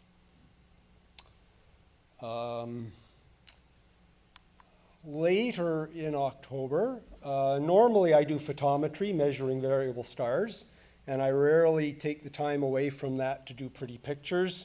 But one evening, just before we were starting supper, I realized that none of my variable stars were doing anything exciting. I had 5 or 10 minutes to set the telescope up and get it imaging something before I went in for supper, so there was M27. So this is unfiltered. This is about an hour-and-a-half exposure with the 40 centimeter Boltwood telescope. So you can see in this image, this is sort of the dumbbell that we almost always see in any telescope. Some people call it the apple core, which I think is far more descriptive. And then, of course, there's the outer sort of rugby ball shape that you can see under dark skies and better conditions. What camera are you using there, Rick? That's my ST2000, S-Big ST2000. So, as I say, I do a lot of variable stars. This is variable star CSS, blah, blah, blah, blah. It was detected by the Catalina real-time transient survey program, where they're looking for things that pop in the sky. And this is the star that I'm interested in. And they reported that it's an R-Lyrae star, so it's a pulsating star with about just over a quarter of a day period. If you look it up in the American Association of Variable Star Observers Variable Star Index, they report that it's called an RRD star, which is a double mode star. So it's actually pulsating in the fundamental mode and then also pulsating inside that in like an overtone frequency, so with 2 different frequencies. So clearly we don't know exactly what this star is doing. And these are very important stars because it turns out that because they're pulsating in both modes, we get a much better idea of what the physics is inside the star. So that's why I'm imaging it. I only started it in about the middle of September, so I've only taken 324 images of it so far. But somebody made a comment from the Kingston Center, and I had been noticing that there's 4 little galaxies in here. And so I checked in Earth-Centered Universe, and sure enough, there are PGC, Principal Galaxy Catalog, those 4 little galaxies. And they range from, I think, about 18.2 down to 18.8 in magnitude. No, that's it there, and this guy. Except, so I thought, well, I can overlay a bunch of these images. I've got lots. This is a single 5-minute exposure, and you can see that there are more smudges in there. So what I did was I took 224 of these images for a total of 19 hours of exposure, and you can start to see that, yes, indeed, there's a whole bunch. All these little fuzzy dots are all galaxies. It turns out there's a fairly good-sized galaxy cluster just out of the field of view above. So this is this one, this one, this one, and this one are the PGC galaxies. So I wanted to, my first thought was, well, I'm going to go through and just count the galaxies, except that, well, you can see there's a whole bunch more down here. Look at them all. So what I did was I used my normal photometry software, which basically goes through and measures the brightness and the size of all the objects in the field and tries to distinguish stars from galaxies. And so what it comes out to is there's actually about 425 galaxies in the field of view. And the very faintest ones, there's some little faint ones in here that you probably can't even see on the projector, but they're down about 22.6 magnitude. So that's the faintest. I haven't got the patience to do 19 hours of exposure on galaxies, but on my variable star, I'll do hundreds and hundreds of hours. So I may update this in the future. What constellation was that in? This is just up in the northeast side of the square of Pegasus. So, and I think that's it. Cool. I get an inverse. Oh, yes. Just an inverse image because it shows things up a little brighter. Good. Thanks. Thank you, Rick. All right, I think I've got Pierre up next. Advance the slide there. All right. Well, good evening. I found John's report quite interesting about the fireball because I wasn't out observing, but I remember being in my living room, just sitting there, and I saw the glow through the window. I didn't see the meteor, but I saw a glow that came in and out, and I immediately suspected there must have been a meteor, and then I was kicking myself for not being out observing. So anyway, earlier in October, I started watching for this meteor shower coming up, the Draconids.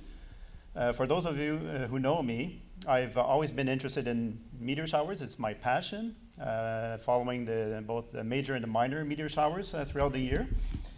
And I've always had, throughout most of my 26-year sort of career of meteor observing, I've always had this very, very curious interest in the Draconid meteor shower, which actually is a meteor shower caused by comet 21P, Giacobini-Zinner, the same comet that Rick presented on his nice image, overlapping M35. So that's where these meteors come from, little bits of dust and particles that enter the Earth's atmosphere and cause this meteor shower. So for 2018, there was initially a lot of excitement and interest for this year because the comet itself has just passed perihelion, and basically the Earth was going to be in the region of space that the comet was only 26 or so days after the comet itself. So basically, the odds were that, and then normally we would expect to have a meteor storm, something very spectacular. In the case of the Draconids, it's a very, very difficult meteor shower to catch most years. Nearly every year, you can expect to see just about 0 or maybe 1 meteor, maybe a couple in the whole night of viewing. In some rare years, like 1933 or 1946, we had some of the most intense meteor storms in the 20th century, where the rates shot up to 8,000 or up higher than that per hour. And in a handful of other years, the rates were, we had outbursts of several hundreds Draconids per hour. Whenever, the comet was close to perihelion and the Earth happened to pass through the thicker concentrations of dust that followed closely behind the comet. So 2018, this year, was one of those years because the comet just swung by and had a pretty close approach to the Earth. So unfortunately, the meteor dynamicists, when they looked at their models and they simulated the dust particles released from the comet throughout several past perihelions, they determined that this year the Earth would be going exactly in between two dust clouds. So like a gap, basically, in the orbit that was previously caused by previous encounters by the Earth causing this gap in the dust. So we were going to pass through this region. No meteor storms were predicted, but there was a good chance that there could still be some heightened activity, with a prediction calling for typically maybe about 15 per hour rates, maybe at best up to a few dozen. That was it. The good news with that is that for the Draconid peak, predicted evening of October 8th, it was new moon conditions, and it was also the peak time, which was highly favorable for eastern North America. For our longitude, predicted to happen right after sunset, right after the sun went down, after evening twilight, around 7:30 or 8 o'clock evening Eastern time, was the predicted outburst. So perfect for us, with a radiant very high up. So with the case of the Draconids, you don't have to wait until 4 a.m. to see them at their best. You can see them at their best as soon as it gets dark. That's the part that's kind of cool. So for 2018, of course, as we got closer and closer to the peak, I got concerned about the weather. Like, the weather really sucked for Ottawa. It looked like there was going to be a blanket of cloud, no chance, zero chance of any viewing for Ottawa. So what did I do? I decided to hop in the car, go for a road trip, go to where I could get to clear skies. And that was 1,200 kilometers to get to a place like that, 12-hour trip. So the best prospects was basically the state of Indiana going up towards Lake Erie. There was a large zone of high pressure that looked like it would be clear there. So I figured I'm going to go for it, because this could be the year I could see a significant Draconid outburst, something I've been wanting to see for many, many years. It's been one of those meteor observing goals I've been wanting to see. And I figured this was my shot. Even if it's just a minor activity, I figured, why not? I'm going to go for it and go for an adventure. So here I am. This is my setup. I drove all the way, gave myself 2 days to drive there to get to find a place that was a state park, safety, and also with reasonably dark skies, which I found is not all that easy in the state of Indiana. There's a lot of light pollution, a lot of cities, and I think because the general geography, it's pretty flat land, is pretty flat space, so there's a lot of light pollution that just spreads out in all directions. But I found one place here that was now fairly dark, roughly in the yellow zone of light pollution map, so for me that was good enough to get a decent sky to try to see this. And I set up my cameras, kept it very simple, and then I started watching. As soon as the sun set, I started watching, and then I waited to see if something interesting would happen. Within only about 40 minutes after the sun went down, the sky was still blue. I could see Vega, I could see Arcturus. I saw my first Draconid, and then I knew, wow, maybe something's happening. And it was clearly a Draconid, very slow meteor. It looked like a teardrop that just went by. And that's what they look like. They're very, very slow meteors compared to the Perseids or even the Geminids. And then I saw another one, and a minute later, another one. And then I knew something pretty big was happening. So here is the result. There was a strong outburst, much bigger than what the predictions were calling for. The zenith hourly rate reached 150 at the peak. So this was a bit of a surprise for the meteor community, and pretty exciting, because for one time you had a meteor shower that actually performed better than expected. And for a period of about 3 hours, the rates were over 1 meter per minute. So between about 7 o'clock in the evening up until about 10 o'clock, we had some pretty strong rates happening.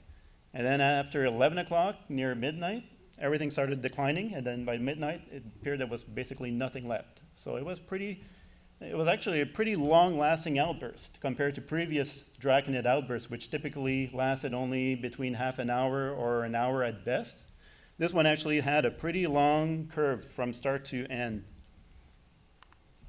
And here's the result of one of my cameras. So this was the camera pointed straight at the radiant in Draco, and I was interested to capture everything that was coming out of that direction.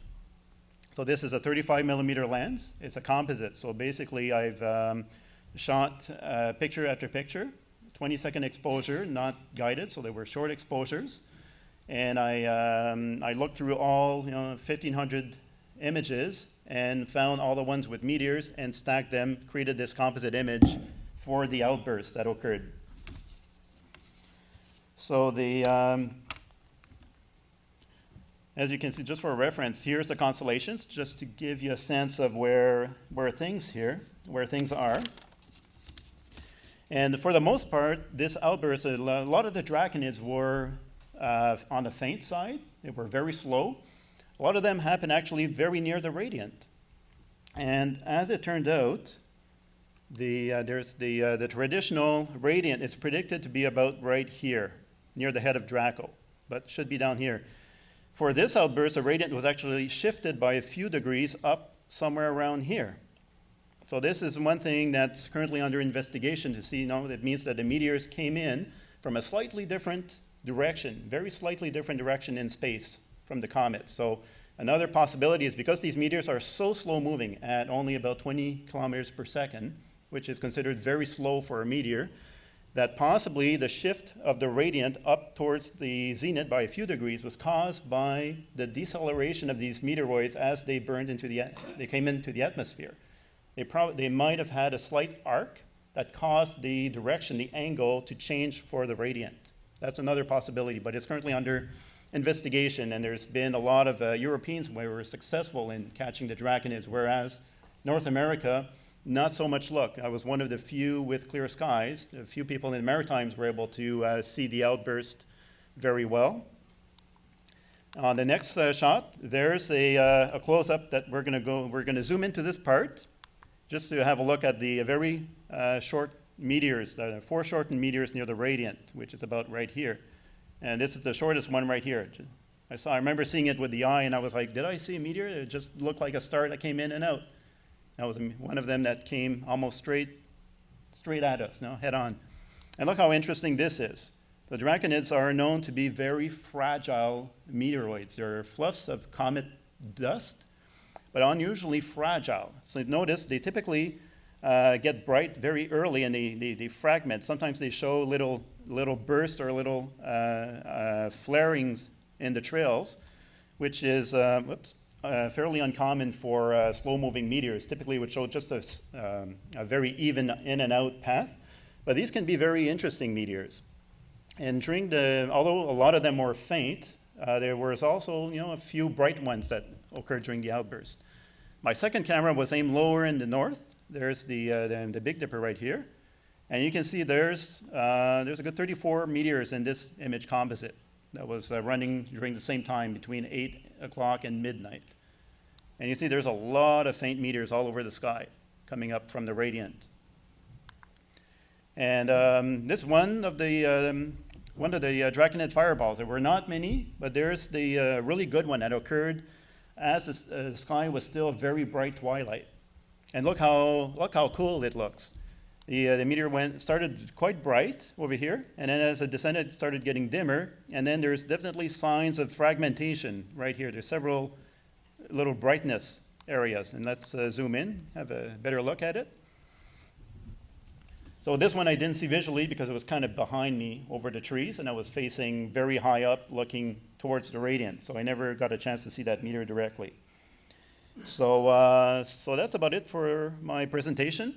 I'm going to keep this short because I think I'm just about out of time.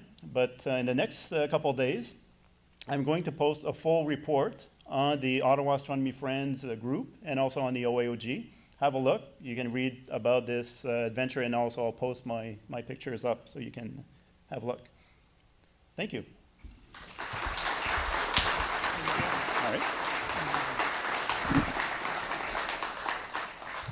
All right, thank you. I think the last one is mine.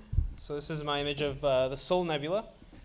It's about it was 4 hours of exposure through a Skywatcher Equinox 80 ED using a Canon 60DA. So this is a H2 region in Cassiopeia. I think it's cataloged as Sharpless 2-199. I showed you guys the Heart Nebula last month, so figured I'd show the Soul Nebula this one. All right. Thank you. All right, time for the observing challenge. So last month, the challenges I'd put up were the M31 for the beginner challenge, NGC 6888 for the intermediate, Stefan's Quintet for the advanced challenge, and Mons Hadley and Rima Hadley for the lunar challenge. Did anyone try to do the challenges? I guess we didn't really have the weather for it last month, but this month we're going to go with the Helix Nebula for the beginner challenge, cataloged as NGC 7293. Planetary nebula in Aquarius. It's at 7.3 magnitude, and it's a good target for small scopes and binoculars. For our intermediate challenge, we'll use the Blue Snowball NGC 7662, which is a planetary nebula in Andromeda, 8.3 magnitude, and it's also cataloged as Caldwell 22.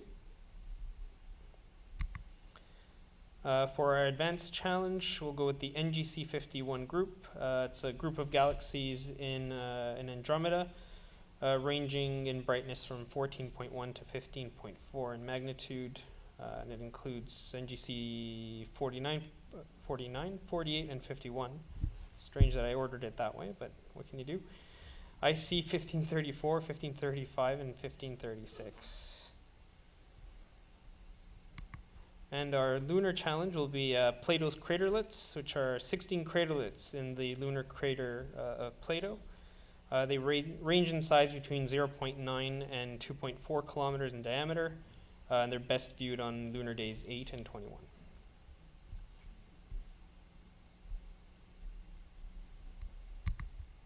All right, so just a summary of the observing challenge for this month, and I hope I get some submissions. Photographs, visual observations, sketches, whatever works for you is more than welcome for observing reports. All right, FLO star parties. Looks like the last one we had was on the 13th of October, and it was a go. And then we've got our dates going forward, the next one being November 10th, weather permitting.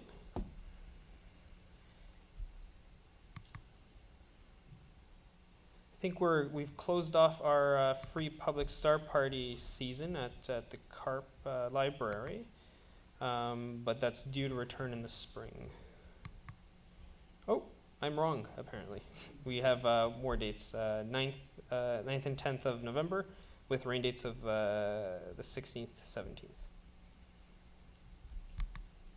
All right, Estelle's pick of the month is We Have No Idea, A Guide to the Unknown Universe. That sounds like a pretty interesting read. All right, and on November 13th, there's going to be a speaker named Howard Simcover, who's going to be giving a talk on Mars at the Central Experimental Farm, and that's brought to you by the OFNC. I believe it is, yeah, I think everyone's welcome. So it's Tuesday, November 13th, at 7 o'clock, it looks like, when things get started, and the presentation at 7:30. All right, club information. Here's some of the great folks that keep the club running. Just a quick clap for them.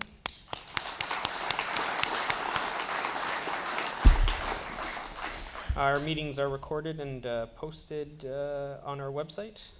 Keep an eye out for this month's meeting coming up. Our audience tonight, 105 speakers. Thank you all for coming, and thank you to all the organizers and speakers. If you have any ideas or comments, feel free to email me at meetingchair@ottawa.rasc.ca, and I'd just like to thank the museum for hosting us. All right, a post-meeting meeting will be at Grace O'Malley's as usual. Hope to see you guys there. And our next meeting is coming up on December 7th at 7:30 p.m. Just a reminder that about half an hour to 45 minutes of that will be for our AGM. All right, here are membership benefits for joining the club. You get access to the Ted Bean Loan Library, the Stan Mott Book Library, so you can take out that book of the month, as well as access to the Fred Lossing Observatory. You also get an assortment of publications, including Sky News and the Observer's Handbook. All right, and time for door prizes. Thank you, everyone. I'll just call out the last four numbers.